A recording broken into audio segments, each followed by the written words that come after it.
Hi, it's Penny Black and Jill Foster here for your next PB&J card class. And today is the second video in a series of 3 where I'm featuring the same techniques but using different stamps by Penny Black. And here's a look at the card we'll be creating today. I'm featuring Penny Black's poppy stamp called Dynamic, along with a sentiment from Delicate Garden and a little background stamping with the Life's Journal set. And there will be a full supply list at the end of the video. I'll list all those stamps again, as well as the paper, inks, everything else that I'm using to create the card. So like the first video, which I will link to down below in the YouTube description box, I'm going to use the same card layout. I just love doing these masked one-layer cards. I'm using painter's tape to mask off my Canson 140-pound watercolor paper. I'm using 1.5 inch painter's tape on the bottom and then 1 inch along the sides and the top, and I just line it up right along the edge of the card. And all of these cards are 4 1/4 by 5.5.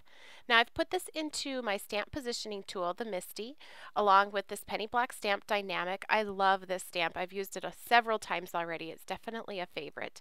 I'm going to stamp this with Smoky Gray VersaFine ink, and I love using this ink for this technique because you can still see the lines when you paint the image, but it's not so dark that you get a lot of black showing through. Your color really takes center stage once you paint it.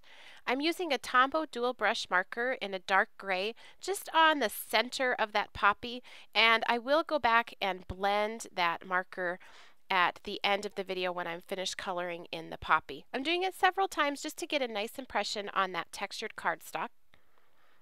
Now the VersaFine ink is permanent, but that marker ink that I put on there is not. So I want to be sure not to touch that area that was stamped with the marker with my paints. I am painting this in using Distress Ink Re-Inkers, and I love the bold, vibrant color that these give. I'm starting working in sections on the poppy. The first color that I'm using is Fossilized Amber, and I just go ahead and I paint the whole petal with that color. That's going to be the lightest color on the poppy. Then I go in with Spiced Marmalade while it's still wet, and I add that down at the base of the petal or up above any places where the petals are folded or starting to go beneath or behind another petal. And then finally I add some Fired Brick, and I just rinse off my brush to blend that and go back in with water, starting up in the yellow area and working my way down and sort of letting it bleed up into the open area. So you'll see that process again, painting the entire section of the petal with the Fossilized Amber. When I go off camera, I'm just rinsing off my brush and getting a little more water onto it. Then grabbing that Spiced Marmalade down at the base of the petal,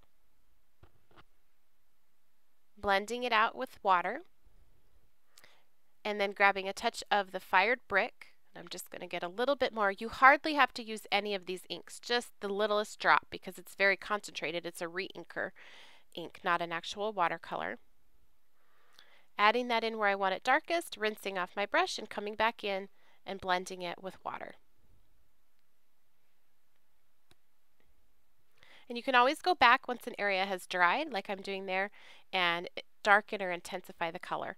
So I followed that process for the entire top part of the poppy. Now I'm just going in with my paintbrush and water. So that's the area where I stamped it using the marker ink, and that marker ink is water soluble, so I can just blend it just using the paintbrush and some water. For the stem of the flower, I'm using Peeled Paint Distress Re-Inker. Just painting right over the top. This is such a small area, I'm not too worried about doing much shading there.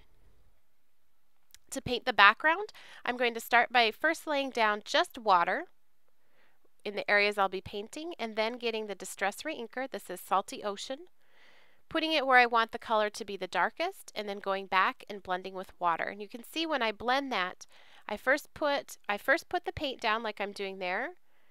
I can intensify it if I want it to be darker, and then I can go back with just water and blend it. I'm not too worried about this being perfect, or if it has some areas that are a little bit blotchy, that's okay because I'm going to add some distress inks on top, and that is part of the beauty of the imperfection of watercolor. I added a little peeled paint down there for the ground, and then I'm just continuing that same process to add the blue around the flower. I put down the water so it's wet while I'm working. That gives me more time to blend it. Adding it right up near the petals, now going back with water and blending it out further.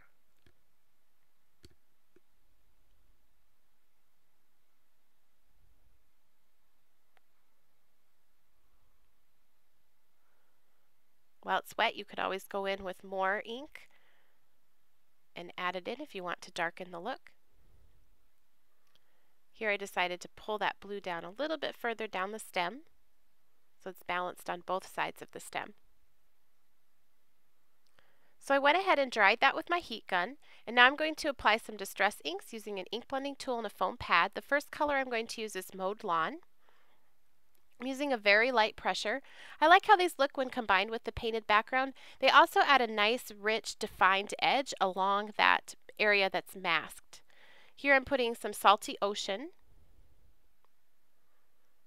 And then lastly, I'll use Gathered Twigs. And this I will add around, oh, that was a little more Mowed Lawn, sorry. Here's the Gathered Twigs.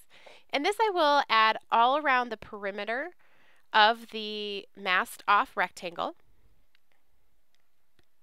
And that will add more dimension and more definition when I remove the tape.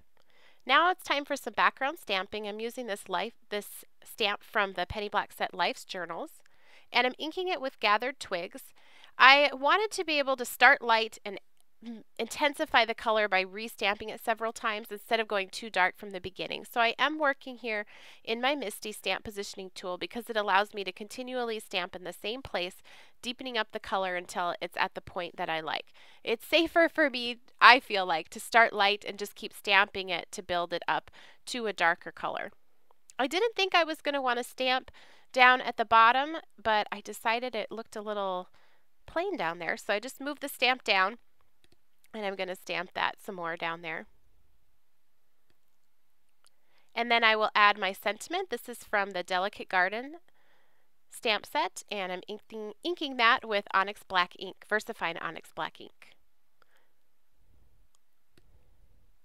And now's my favorite part, removing that tape to reveal the one-layer design.